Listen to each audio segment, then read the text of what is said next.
Muito bem, pessoal. Então, nós vamos dar sequência aqui ao nosso conteúdo do processo trabalhista e vamos falar um pouquinho sobre as nulidades. Olha só, os senhores já conhecem a figura da nulidade. Os senhores sabem que a nulidade ela pode ser absoluta ou ela pode ser relativa, né? Nesse caso específico, a gente trata a nulidade como sendo aquela irregularidade na prática, na convalidação do ato processual. Quando eu falo que o vício é sanável, que o equívoco é passível de, vamos dizer assim, aproveitamento, convalidação, aí nós temos a figura da nulidade relativa.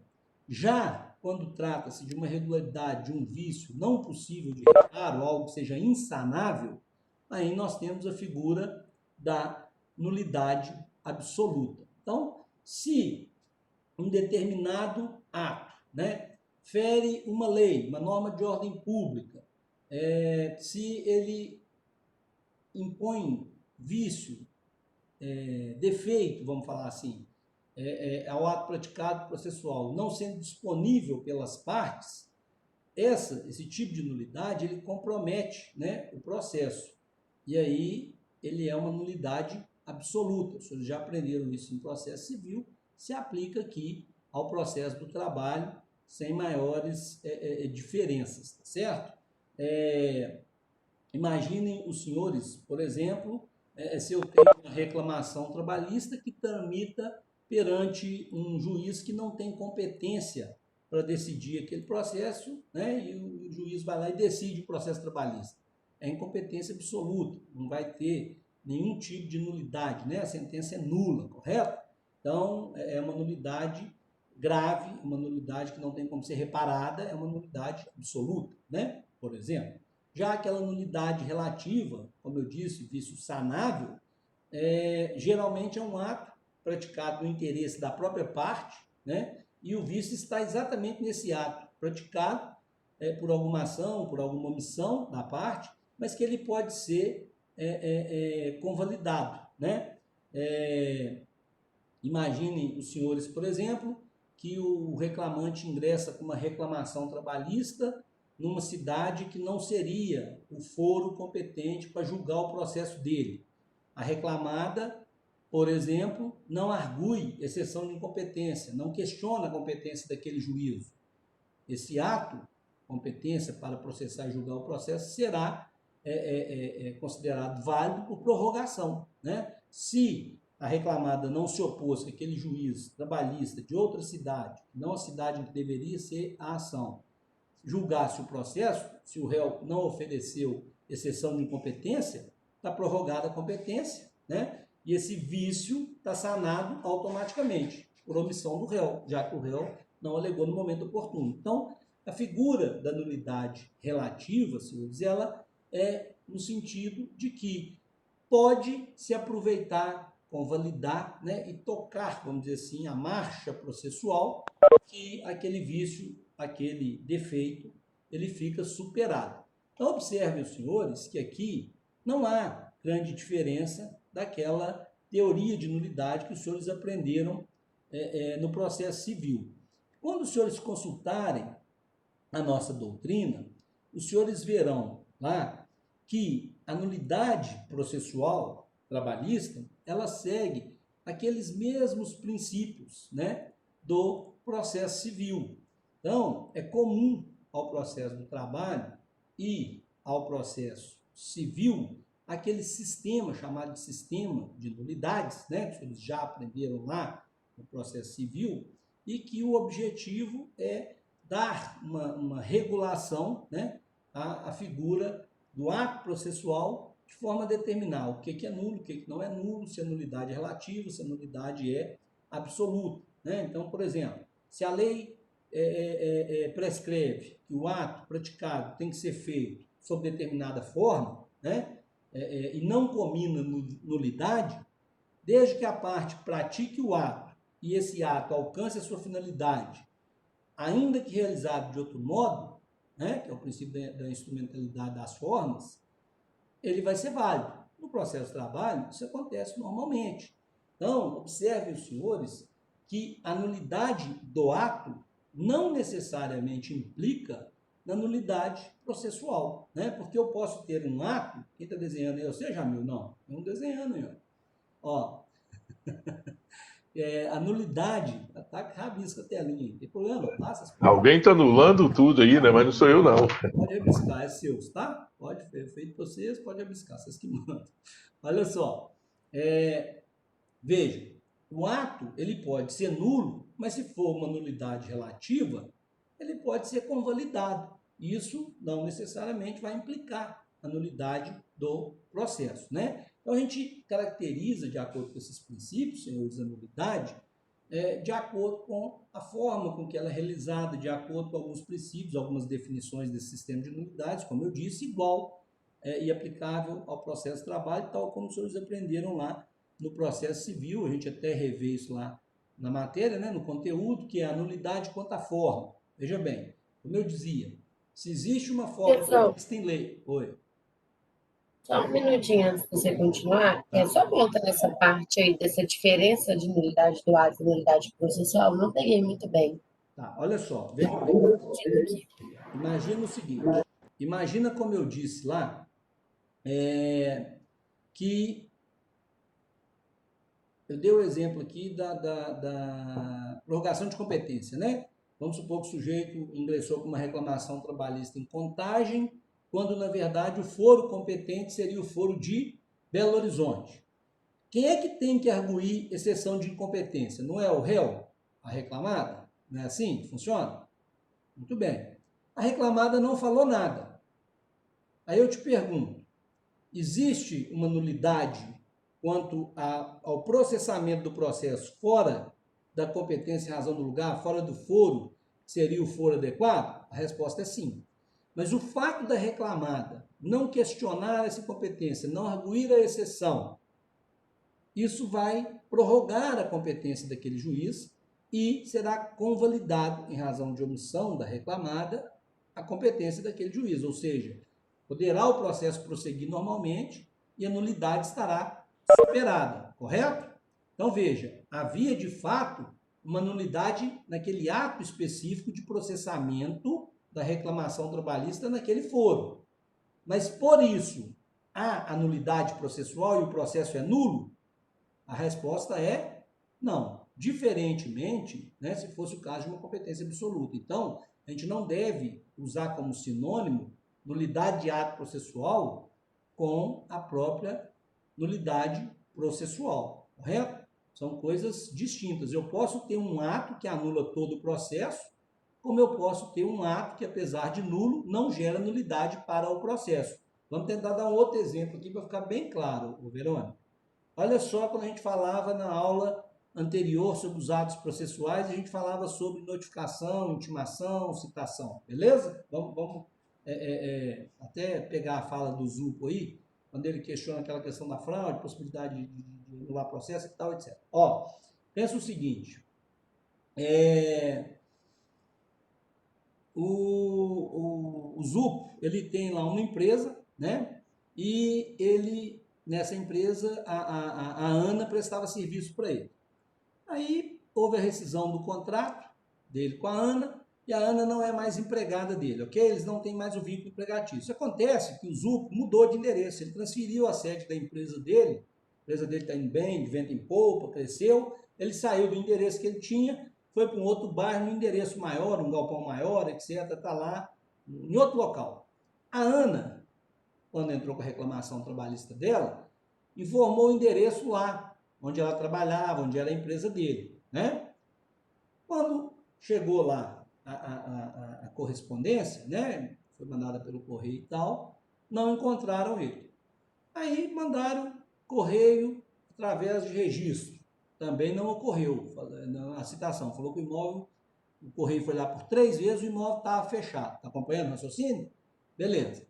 Aí foi determinada a citação para o oficial de justiça. O oficial de justiça chegou lá, né? E assuntou, perguntou, por exemplo, no galpão vizinho. Ah, vocês conheciam aqui a empresa JH Zupo Limitada, por exemplo, né? Ah, conhecemos sim, ela mudou e tal, não sei o que. Ah, porque tem um processo trabalhista contra ela, não sei o que, mas não está aqui mais, não mudou. Você sabe me informar o endereço dela? Ah, não sei informar. Pronto, não houve a citação. Acontece que o ZUPO passa lá no endereço antigo dele de tempos em tempos. Toda sexta-feira, por exemplo, ele passa lá para saber se tem alguma correspondência, se chegou alguma coisa lá no endereço antigo. Então, quando ele chegou lá no endereço antigo, a vizinha dele de galpão lá, a empresa lá, a pessoa da empresa, sei lá quem, comenta para ele, fala, ó, Zu, nossa, você, essa semana vem um oficial de justiça aqui te procurar, diz que era uma ação trabalhista que entraram contra você. Ele vai e comenta isso, por exemplo, com o advogado dele, né? O advogado dele vai lá, faz a pesquisa da CIAT, da certidão de ações trabalhistas, né? De ações ajuizadas, feitas ajuizadas trabalhistas, e descobre lá pela pesquisa do CNPJ dele que existe realmente uma ação trabalhista movida pela ANA. No dia da audiência, ele comparece, correto? Ele vai até a audiência, ele, o advogado dele, apresenta a defesa, tudo. Veja só, aí eu te pergunto, houve o ato citação de forma válida? Não. Mas o fato dele aparecer em juízo, se dar por citado, apresentar defesa, etc., supre essa nulidade? Sim. O processo é nulo? E o ato de citação? Por oficial de justiça, sim. Ele, citação espontânea, comparecimento espontâneo ao processo. Ficou claro ou não? Então a gente não pode usar como sinônimo por isso, ok? Porque às vezes um ato em si é nulo, mas em razão da forma pela qual se sucedem os atos processuais, ele é convalidado e não necessariamente aquele ato nulo gera nulidade processual. Beleza? Tá bom ou não? Podemos seguir, turma? Mais alguém ia perguntar alguma coisa? Eu entendi. Obrigada. Tem algum exemplo de nulidade absoluta? Porque, pelo jeito, não tem nulidade absoluta. Né? Juiz incompetente. Nem encontrando o reclamado... A nulidade absoluta seria, por exemplo, vamos pegar um exemplo de... de execução. Oi? Se nem a localização do reclamado impede o prosseguimento do processo, então não existe praticamente nulidade absoluta nenhuma. Não, olha só, na verdade, veja bem, né? Existe nulidade absoluta. Por exemplo, vamos pegar um exemplo aqui, vamos tentar, né, falar de um exemplo aqui. Imagina que um cidadão entra com uma reclamação trabalhista, né? E ao invés dele distribuir o processo dele perante a Justiça do Trabalho, ele distribui lá perante a vara civil, sei lá, da comarca, vara única da comarca. E o juiz lá da vara única da comarca, com base no princípio teoricamente da Constituição Federal, né, processa, ok? Aquela ação distribuída e promove os atos processuais, julga o processo. Por exemplo, o juiz, nesse caso, de direito, da justiça comum, ele é incompetente do ponto de vista de competência material, né? Ele não tem competência para julgar a matéria trabalhista. Então, a nulidade dele é nula, a sentença dele é nula, assim como será nulo todo o processo, porque não permite recuperação, já que ele não tem competência material, não tem como convalidar o ato. A nulidade absoluta, ela realmente é mais peculiar, ela é mais difícil, mas ela é possível, né? Olha a ideia da ausência da citação naquele exemplo que eu te dei lá, que a gente conseguiu comprovar que a empresa não tinha endereço e aí anulou todo o processo, do caso do bloqueio.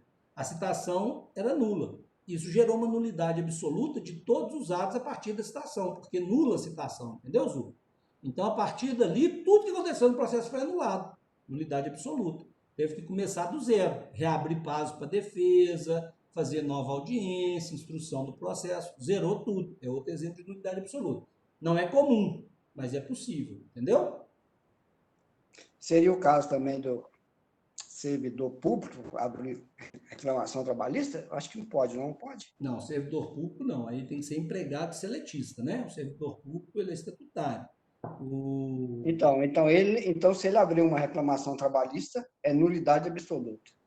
Ah, sim, entendi, correto. Ok. É incompetência em razão da matéria. Perfeito. Bom exemplo.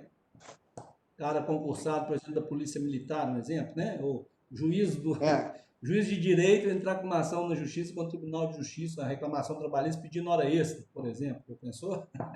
Seria um bom exemplo, Gil. Tinha pensado nesse não. Vou adotar seu exemplo aí, tá? Se mês que vem você pode vir na minha aula de imunidade que eu vou falar isso aí. Falou? Olha só, senhores. Para mim, então. Hã? Para mim, então, aí, né? Ponto, né, para você, né? Entendi. Olha só, senhores, então vejam bem, a nulidade quanto à forma é aquela que determina o seguinte: quando a lei prevê uma forma de realização do ato, né, e mesmo que não seja praticado daquela forma, que a parte pratique o ato de modo diverso, ela alcança a finalidade.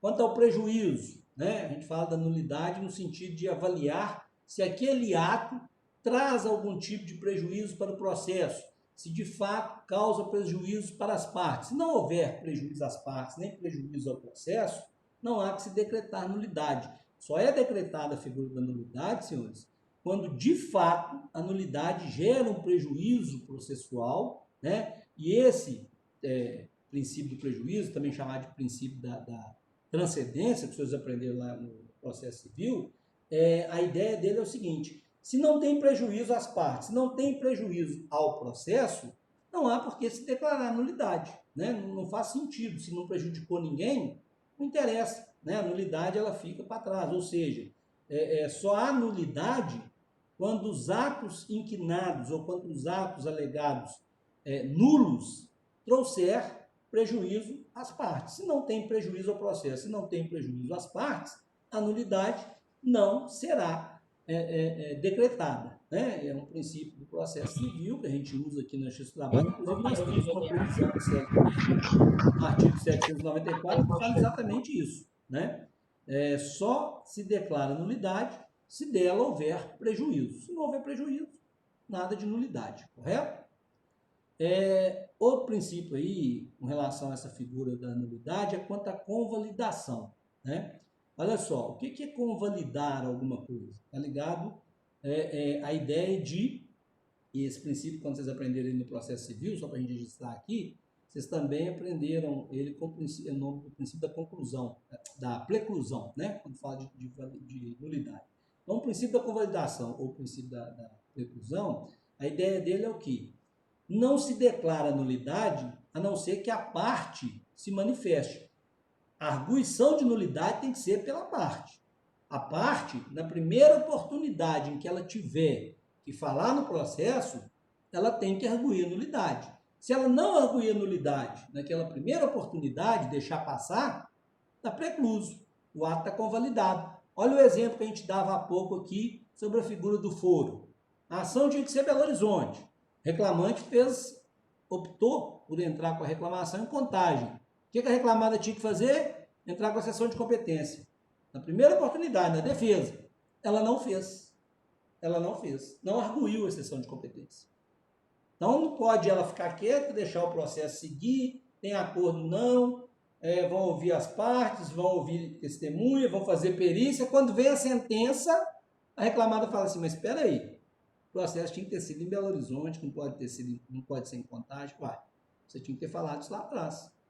Passou da hora, acabou. O ato está convalidado, precluiu-se a oportunidade de alegar nulidade, né? Já era. É um princípio que se aplica plenamente ao processo trabalhista. Alguém quer perguntar? Esse princípio é como se fosse uma contestação, quando ele receber a citação?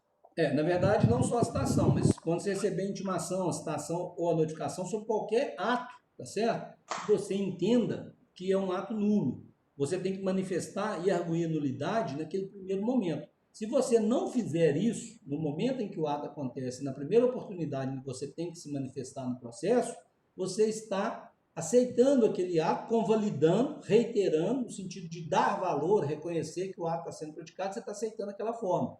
Então, por isso que a gente chama de princípio da convalidação. Além de precluir a sua oportunidade, implica que você está concordando com a forma que está sendo feita, porque você não se opôs, né? Você tem que se opor. Tem um prazo? Oi? Tem um prazo para que ocorra essa primeira oportunidade, por exemplo? A primeira vez que você vai falar do processo, vou te dar um exemplo, né? sei lá, vamos pensar aqui, além da figura da exceção de competência, para não ficar no mesmo exemplo, vamos pensar um outro exemplo aqui que a gente pode arguir nulidade.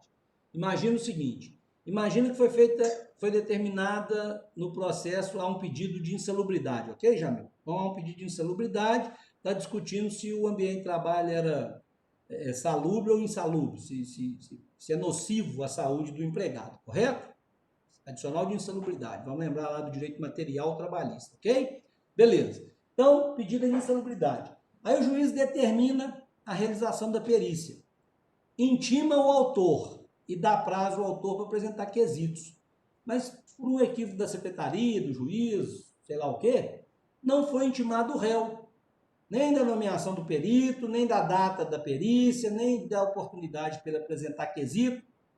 Boiou. Só o réu ficou sabendo da perícia. Só o autor ficou sabendo da perícia. O réu não ficou sabendo de nada. Beleza?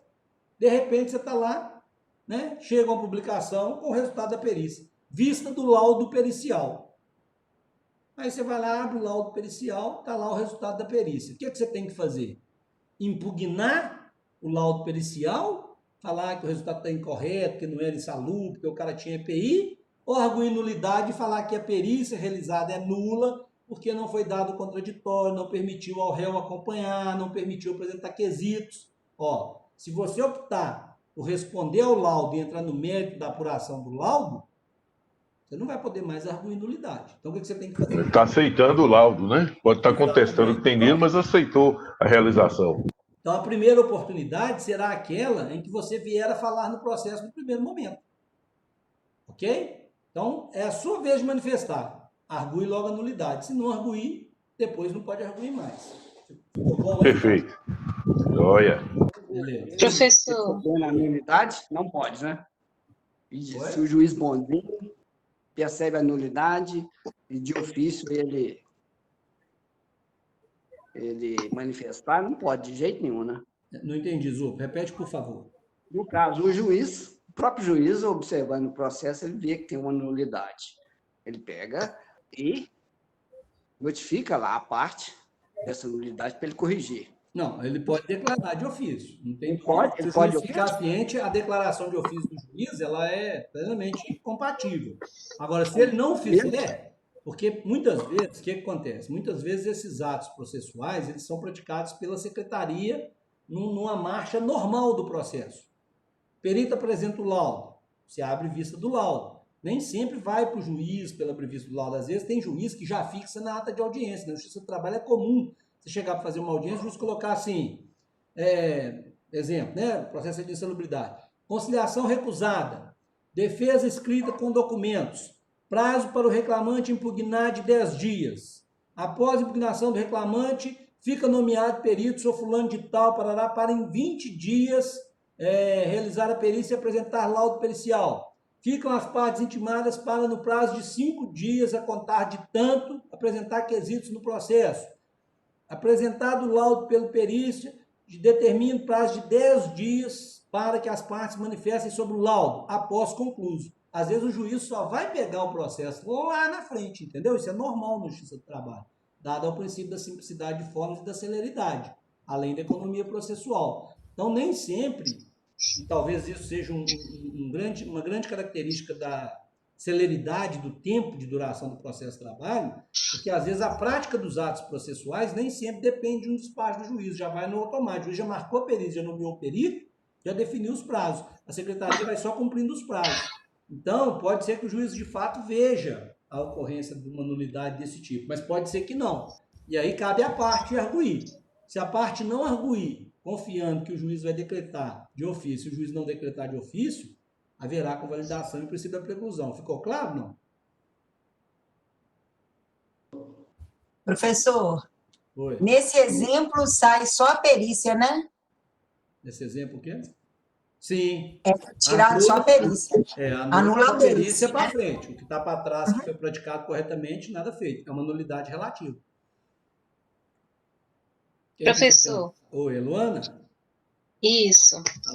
A gente sabe que no processo do trabalho tem o jus postulandi. Isso. No caso de alegação de incompetência do foro, em casos em que o demandado é o empregado, ele não tem conhecimento para fazer isso, o ato fica nulo ou continua válido? Não, jus postulante é um exercício de direito. Por exemplo, né, eu já manifestei, eu não escondo isso de ninguém, já manifestei isso até em outras ocasiões que não em aula, mas enfim, eu acho o jus postulante um absurdo, porque eu entendo que o jus postulante é um desequilíbrio técnico no processo, porque a parte não tem conhecimento, por exemplo, para enfrentar uma situação dessa. Mas se a parte quer, ela pode. E aí, efetivamente, o juiz vai falar com ela, falar que ele está lá arguindo exceção de competência. O que você responde? Aí a parte vai lá e responde o que ela quiser. Agora, se a resposta dela é certa ou é errada, o exemplo que eu dei, né? Eu não vou chegar no hospital e falar, eu preciso de um bisturi e um espelho aqui, porque eu estou com um problema cardíaco, me dá um bisturi aí. Eu não faço isso. Agora, se a parte vai para dentro do processo sem advogado, ela está assumindo o risco, né, dela atuar em nome próprio. Infelizmente, é o problema do jus postulante, é exatamente esse. E não haverá nulidade, não. Ela vai ser intimada, ela vai receber uma cartinha lá para manifestar sobre a exceção de competência e vai responder o que ela quiser e o juiz vai julgar conforme a lei. Se a manifestação dela não for técnica, é o preço que ela vai pagar, entendeu? Não é, isso aí não é nulidade, não, correto? Obrigada. Triste, né? Demais. Ô Zuco, ficou claro aí? Podemos seguir? Beleza, então vamos lá, senhores. Ô, professor, essa parte da convalidação e da preclusão, elas andam praticamente juntas, né?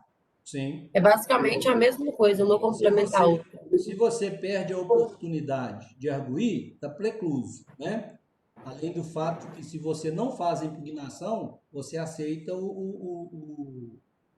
você aceita a prática do ato como válida, né? Eles são pareios, vamos falar assim, né? A convalidação, o ato será considerado válido quando você, parte interessada, não se opor, né? Ou seja, se você não faz a impugnação, você está convalidando o ato, você está concordando com o ato, né? E a preclusão é quando você deixa de se manifestar no momento oportuno, arguindo naquela primeira oportunidade que tiver que falar nos autos, que é aquele 795 lá, artigo 795 da CLT, beleza? Senhores, lembrando que toda vez que eu falo em artigo aqui, estou fiando que os senhores estão conferindo os artigos depois, né? Então, vamos lá. Não, mas espera aí, esse artigo 795, ele aborda o quê? O artigo 795 da CLT é o que fala exatamente da figura da preclusão, quando você não se manifesta, né? Na primeira oportunidade em que você tem que falar no processo, se você não se manifesta quanto a elas, certo? Ela vai se dar convalidação, está precluso o seu direito de manifestar. Está no artigo 795 da CLT, entendeu? As nulidades, o 795, ele fala o seguinte, que as nulidades têm que ser arguidas pelas partes. E as partes têm que fazer isso na primeira oportunidade em que ela fala nos autos. Isso é que fala o 795. Tá bom? Ficou claro? Podemos? Então vamos. Senhores, quanto à figura da economia, né? Economia aí no sentido de estar ligada à economia, obviamente, economia processual, né? Ligado também à questão da celeridade. Como eu disse, no processo de trabalho, se preza muito por isso. A ideia é o seguinte, tá também na CLT, está lá no artigo 796 da CLT, né? E a nulidade, ela não vai ser pronunciada se puder repetir o ato. Então, por exemplo, veja bem, se eu tenho, naquele exemplo lá da perícia, né? Se foi nomeada perito, se foi intimado o reclamante para apresentar quesito e o reclamado de logo se manifesta, independente do momento da manifestação do reclamado, desde que seja a primeira oportunidade que ele fale no processo, vista do laudo. Aí ele apresenta lá uma arguição de nulidade, pede ao juiz para chamar o feito à ordem, argui a nulidade porque não participou da sentença, da perícia, não foi permitido a ele apresentar quesitos, acompanhar a perícia, etc, etc, pede a nulidade. Pergunto, há nulidade de todo o processo? A Ana até já falamos isso aqui antes, né, Ana? Não. Por quê? Vou anular somente aquele ato, mandar repetir aquele ato especificamente e o processo será aproveitado quanto a todos os demais atos e termos processuais que não atingidos pela perícia. Então, nessa hipótese, por economia, visando a celeridade processual, né, todos os outros atos, né, que não contêm um vício, que não prejudiquem as partes serão aproveitados. O juiz vai anular somente o ato no qual reside o vício. Por exemplo, perícia. Então, vai determinar reabrir prazo para reclamado apresentar quesito, realizar novamente a perícia, anular aquele laudo, fazer de novo. Correto? A ideia é que não se, vamos dizer assim, não deixe de se aproveitar os atos processuais que não são, aspas, né, contaminados pela nulidade ou pelo vício. Entendeu? Beleza? Quanto ao interesse, senhores, como nós já comentamos aqui, a ideia da nulidade ligada ao interesse está no sentido de que a parte ela tem que demonstrar que houve prejuízo, né? Se eu pratico um ato processual e se esse ato processual gera uma nulidade no processo, por mim praticado, não posso eu arguir a nulidade. Imagina, o reclamante, aquele exemplo do foro, o reclamante tinha que entrar com processo em Belo Horizonte, mas entrou em Contagem. Quando chega no dia da audiência, por exemplo, o juiz marcou uma audiência una, será uma audiência só. Aí minha testemunha não foi, eu não consegui levar a pessoa que testemunharia lá a meu favor. Aí eu chego lá perante o juiz e falo assim, excelência, tem uma nulidade processual aqui. Ah, qual? Não, é porque a ação, ela não pode ser aqui em Contagem, ela tem que ser lá em Belo Horizonte. Ah, mas peraí. Quem entrou com o processo aqui em Contagem não foi o autor? Foi. Quem é que tem, do ponto de vista de interesse, que arguir a legitimidade, a exceção de competência em relação à Contagem? O réu. O réu arguiu? Não. Eu que dei causa à nulidade estou arguindo. Ferro, né? Por quê? Não vai passar. Veja bem, a parte, senhores, ela somente pode arguir nulidade do ato se não foi ela que deu motivo, se ela não concorreu, seja de forma direta ou indireta, para irregularidade. Se eu vou lá, causo irregularidade, dou causa àquela irregularidade, aquela nulidade, depois vou a juízo e arguo a própria nulidade que eu gerei, não pode. Né? Então, o interesse tem que ser o seguinte, só pode arguir nulidade a parte prejudicada e que não tenha dado causa à nulidade. Se quem deu causa à nulidade arguir a nulidade, a nulidade não será declarada. Correto? Está claro isso ou não? Tranquilos?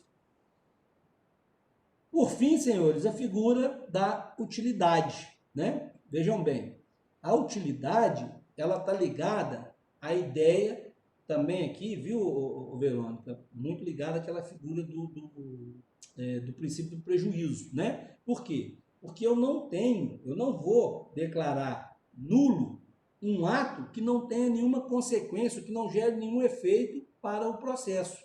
Olha lá a figura da citação, que eu dei o exemplo aqui do Zupo que mudou, né? Para que eu vou declarar a nulidade da citação dele se ele compareceu espontaneamente em juízo, apresentou defesa e participou da audiência, por exemplo, né? Participou da instrução?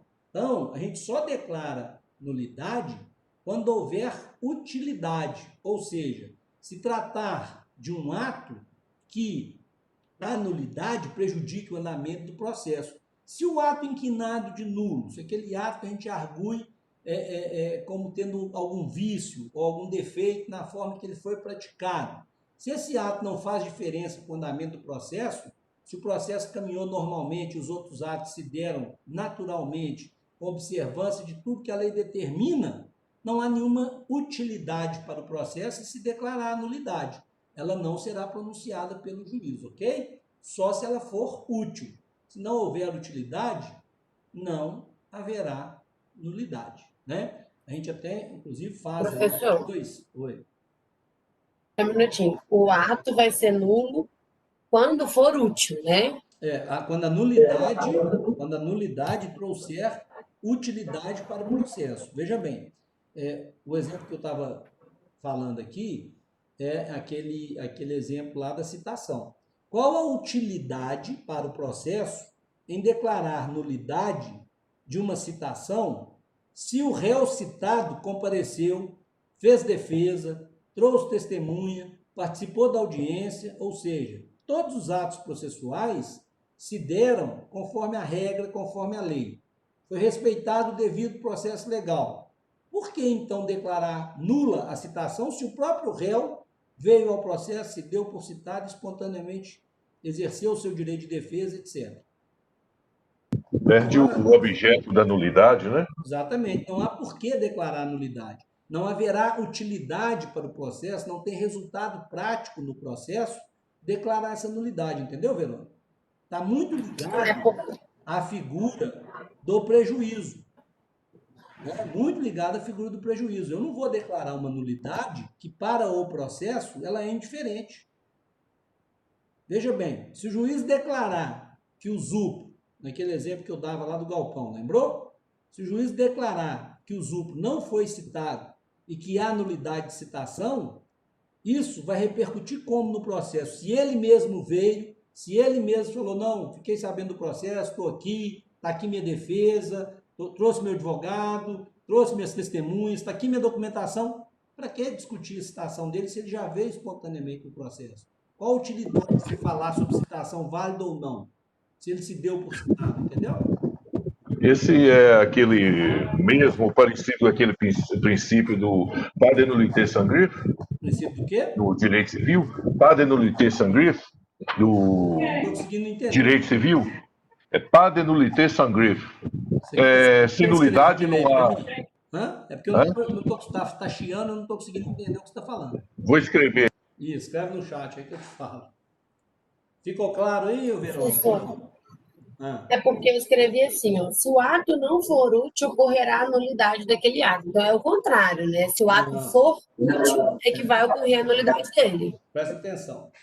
O artigo 798 da CLT, ele é que encerra esse princípio. Ele vai falar o seguinte, o que fala o 798? Ele fala assim, ó, a nulidade de um determinado ato não prejudica os outros atos, tá certo? Que deles sejam consequência se não forem afetados pelo vício, correto? Então, observa. Quando eu tenho uma citação, o que é consequência da citação? Qual é a finalidade processual de uma citação? É uma pergunta. É a outra parte, é o chamamento da outra parte para ingressar na relação processual. Permitir, exatamente, permitir à outra parte o direito de defesa, o contraditório, constituir um advogado, apresentar provas, participar da instrução do processo, correto? Se o ZUP, olha o exemplo, a gente dá, se o ZUP fez tudo isso, apesar de não ter sido citado, porque ele espontaneamente veio e compareceu ao processo, qual é a utilidade para o processo em declarar nulidade da citação? Se o que a citação previa era permitir a ele a defesa, e ele fez a defesa porque ele quis, ele veio e fez espontaneamente. Então não haverá utilidade na decretação da nulidade. Então eu só decreto a nulidade se efetivamente essa decretação for útil para o processo. Se não houver utilidade na decretação da nulidade, ela não será decretada, entendeu? Ficou mais claro ou não? Beleza. Ô, Jamil. Oi. Agora eu entendi o que você está falando aqui. O sono tá bom aqui. Você tá demais, viu? Tá bem, tô gostando de Vossa Excelência. É o seguinte, na verdade, o que acontece? Essa aplicação que a gente fala, subsidiária, CPC, Justiça do Trabalho, ela existe sim, tá certinha, a gente tem, convive com ela no processo trabalhista e tal, mas ela tem um limitezinho. No sentido da nulidade não reconhecida, esse princípio aí, ele fala exatamente isso, a questão da nulidade não reconhecida. Na verdade, salvo engano, é o princípio que só se declara nulidade se ela for declarada no momento próprio, não é isso? E se houver demonstração